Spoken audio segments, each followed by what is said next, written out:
Welcome to Crime and Wine. I'm Pamela Fagan Hutchins, your host, and this is the show where I talk with other crime fiction writers about the stories of thrills and suspense that will leave you mystified, sometimes horrified, and always wanting more. Please join me in welcoming today's special guest. Well, hello out there, you guys.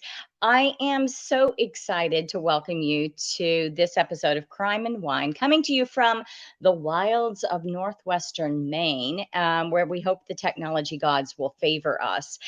Today, I have a special guest that's coming and joining us from way across the world. In fact, so far across the world that her today is my yesterday, or my today is her tomorrow, or something like that. Please join me in welcoming L.A. Larkin, and she's better known to her friends as Louisa. Welcome to the Hello. show. Hi, everybody. How are you? You guys, don't forget that you can you can comment, and I will take your questions as long as they're PG rated, you guys, for Louisa as we go along here. So Louisa had a double book launch last week with her new Sally Fairburn crime thriller series with Next Girl Missing and Her Deadly Truth. I mean, talk about a big day. Congratulations. Oh, thank you. Well, I've never done a double book launch before, and it was a little bit scary, as in, it all comes out at once, and you're thinking, I really hope everybody loves Sally Fairburn, and you're just sort of watching the reviews and keeping your fingers crossed, but so far so good. So I'm hopeful, although it's only been a few days since it actually came out. Well, they actually came out. It is super exciting, and I have read the first Sally Fairburn book. Fairburn. Sally Fairburn. You guys, we were talking before we came on, commiserating about Louisa's jet lag and my staying up till 10 o'clock to do the show. Oh my gosh, give me a drink of coffee. I think that's what I need here. But tell everybody a little bit about Sally, if you would, and these books, since they're brand new to all of us. Yeah. Oh, with pleasure. So you can probably tell from my accent that I live in Australia. I was born in England, but I love America. There you go. And so what do? I set my new series in the imaginary city of Franklin in the USA, which gives me all the kind of little sort of nooks and crannies and scary locations that I could possibly desire. The story is about Sally Fairburn. She's a 45-year-old mum with a teenage son, and she's a former cop who has been a victim support advocate. She's a very compassionate, very kind person, and a champion of victims of crime. And the irony of it all is that she, for many, many, many years, in fact, all the years that she was married to another cop, didn't realize that she was being gaslighted by him, really brutally gaslighted by him, completely lost faith in herself, the connection to what was actually the truth of what was going on around her. Cut forward to the present day of the story of Next Missing Girl. Sally's kind of on the process of recovering from all that. Husband is gone. And she's walking along the street, and a missing person poster, is on the bus shelter. And she kind of sort of looks at it briefly and then does a double take and looks at it again. And she is the missing person. And this is the prelude to something that there's a serial killer who hasn't been caught, known as the poster killer, who puts up posters of his victims the moment before he takes them. Which is a chilling thought, to see yourself and you're the next one. You're Yeah. next girl missing. Well, yes, except that this particular serial killer tends to prefer young girls and can't. And so the big thing of this is, well, one of the big things is, why would a killer with a very particular pattern suddenly target someone who is a mum with a teenage son? What's going on? And I won't say any more than that, but it does become a battle of survival. And it's a very, very exciting book. You guys totally need to check this out. But I would like to know, given that this is not your first rodeo, you're not as we say in the US, right? You like things US, not your first rodeo. You have written other crime thrillers. This is a new protagonist for you. How much of Louisa do you find in Sally? Not very much, to be honest with you, because I tend to write, or have tended to write, fairly feisty, go get 'em type female central characters. I particularly wanted, as this is a series, and I wanted the central character to have somewhere to go, like Right. sort of a kind of journey of her as a person, not just the kind of crimes that she faces and has to work through. So it was really sort of, I wanted to have a character who starts off completely doubting her own abilities and not having realized her true potential. And of course, what the story is, the Sally Fairburn kind of sort of character arc, will be how she begins to realize, because she has no choice but to pull, sort of kind of pull on her own innate abilities. She learns gradually through the series that she was actually born to be a detective, but never until now even considered that she was worthy of such a thing. Yeah, it was I enjoyed the looking at her past through her current relationship with her ex-husband, and seeing how she ended up in this victim's advocate role instead of challenging his masculinity, Yeah.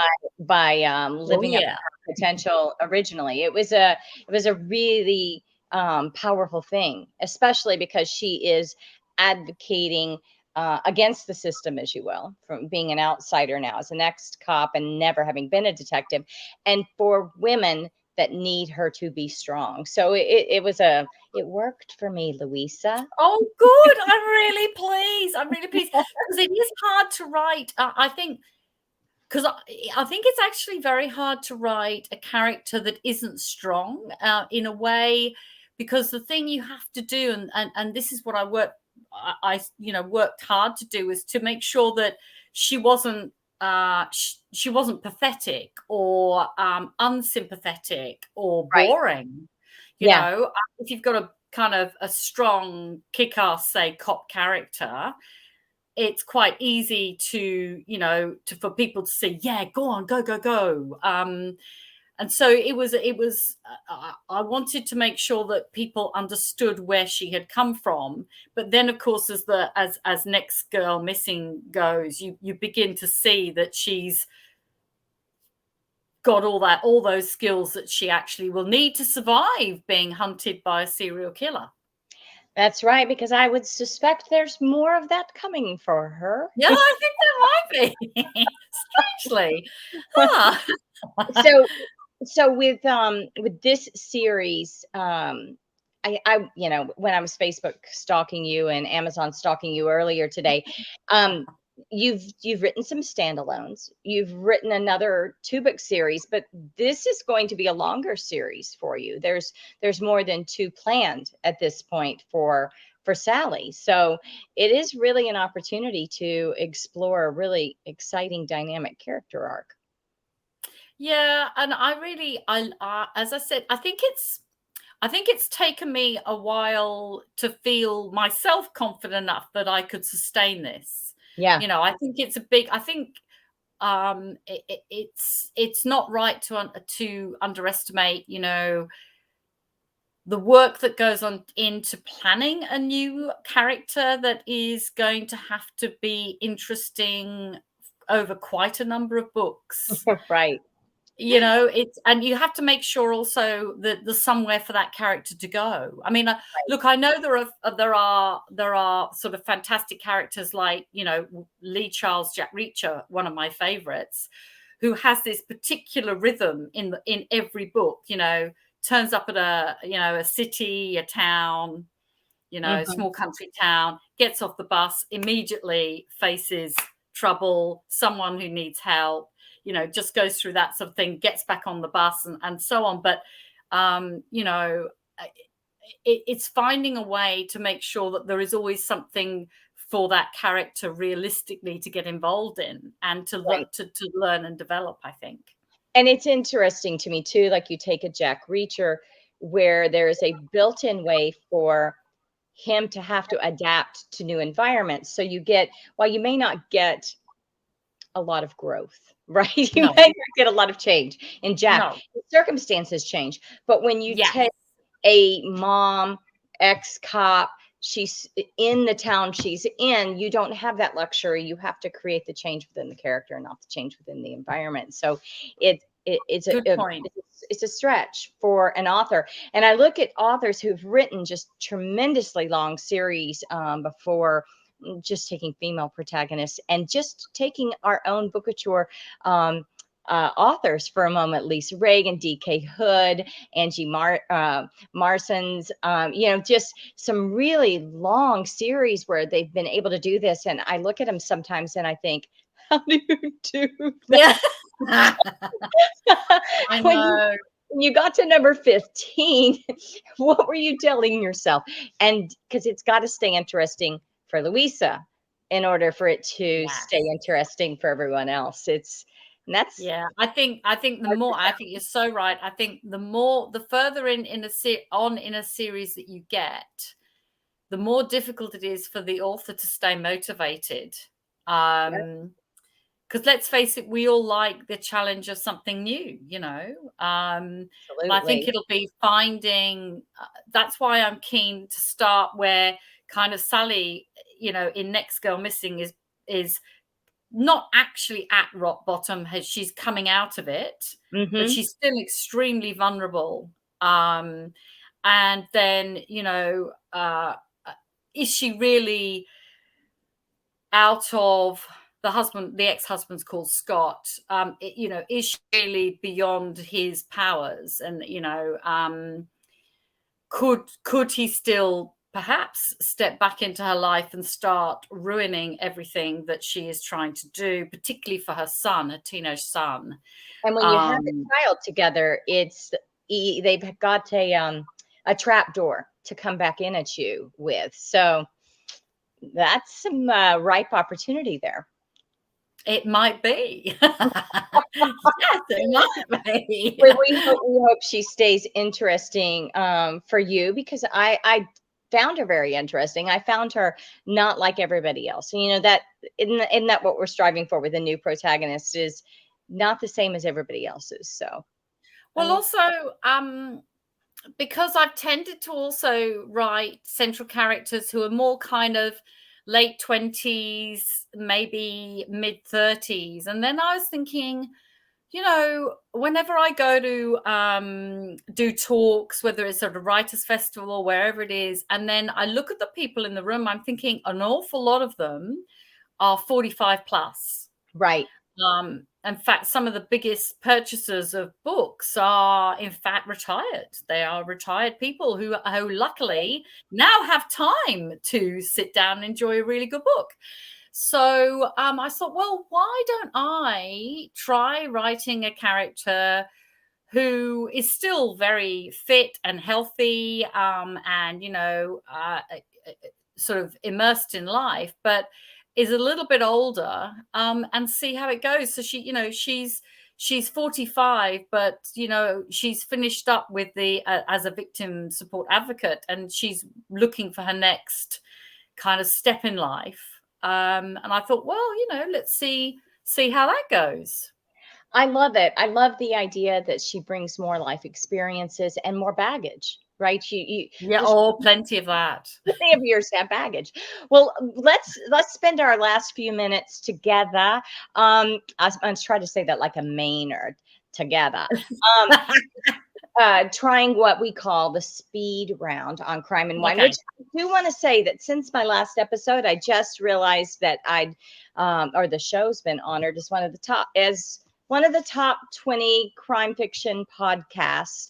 I guess it's a podcast, videocast, whatever show. And so thank you to the internet gods for that. Wow. Well done. Woohoo! Woohoo! I I feel know. like I should have some champagne or something. Exactly. I've been doing this for years, as a side hustle for no pay. I finally got some pay, some That's recognition. wonderful. Well done. So the speed round, I'm just going to ask you some of the same Oh. questions that I ask other authors, because my listeners and my viewers like to be able to compare how those go. And by the way, Julie Smith, oh gosh, Julie, I see your comments all the time, and I'm not going to try to pronounce your name live on the air because I've never tried before. It starts with an M. Julie, thank you for checking in and commenting. It's good to hear from you. I hope you'll check out Louisa's books. Okay, Louisa, dog, cat, or other for pet, or none? Dog, yay! Dogs. I got 2 golden retrievers. Aw, I love them. They come with me everywhere. Well, except to England. That's too far. Yeah. But wherever I can, they come with me. Okay, pizza or sushi? Sushi. And yes. silliest thing in your office right now. I'm looking behind you to see what you've got.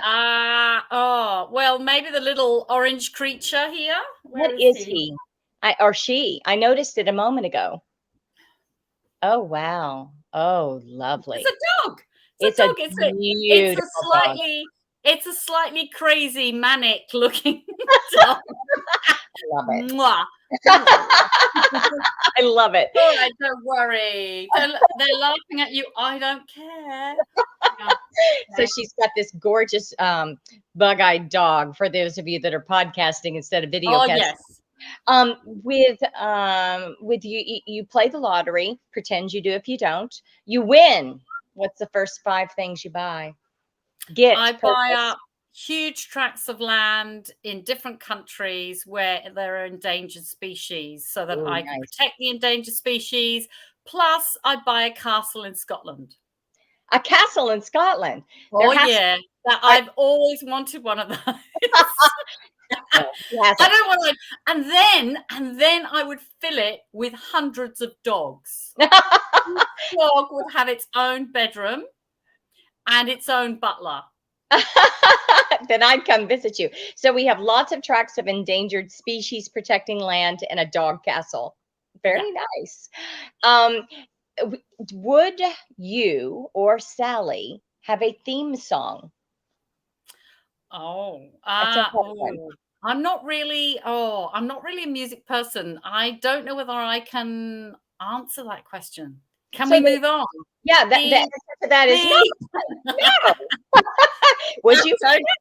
No. All right. And let's see. If you could travel to one place in the world, either some place you've already been and love, or something new and exotic you haven't tried yet, where would it be? Well, my favorite place in the world that I've been to both the Arctic and the Antarctic. Ooh. So I'm big on ice and very cold. But I think the one place one of the many places I haven't yet been that I'd really like to go is the Galapagos Islands, because it has unique wildlife that's not seen anywhere else, and it's very magical, and I would really like to go there. And I believe some of those animals there are endangered. They are indeed, yeah. It would be a fantastic trip, and I hope you get to go. I hope that Sally goes with you if you go, and that you ride little Sally. Yeah, I'd like her to come along. She's good. I would be very happy for her to be my friend. Well, I think that this has been so much fun. We had a really nice chat, in fact, before we even came on the air. So It was so great to meet you. And thank Lovely you to for being on tonight. You guys go out and check out L.A. Larkin. It's the Sally Fairburn, said it right that time, series. Start with book 1, Next Girl Missing. And I will be seeing you on the interwebs. And thanks for coming on again, Louisa. Louisa is going to pop out now, and we'll go through the obligatory ending sequence, everyone. So if you want to catch past shows, prepare for upcoming shows, you can find it on a page on my website, PamelaFaganHutchins.com, where you can also find one of my newest releases. You should check out Bighorn or Sitting Duck. You can read all of my books in Kindle Unlimited or get them in any format.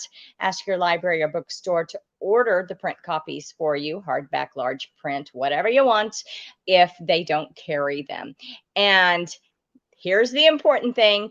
All hail Pam Stack, our producer. Crime and Wine is copyrighted and solely owned by Authors on the Air Global Radio Network. I'm going to catch you guys next time. Until then, go out and read a good book. I recommend mine or Louisa's. Check them out. Bye, guys. Thanks for joining us today on Crime and Wine, chats with crime fiction authors and Pamela Fagan Hutchins. We hope you enjoyed this episode, and we'll check back in with us next time for more thrills, suspense, and stories that will mystify, sometimes horrify, and always leave you wanting more.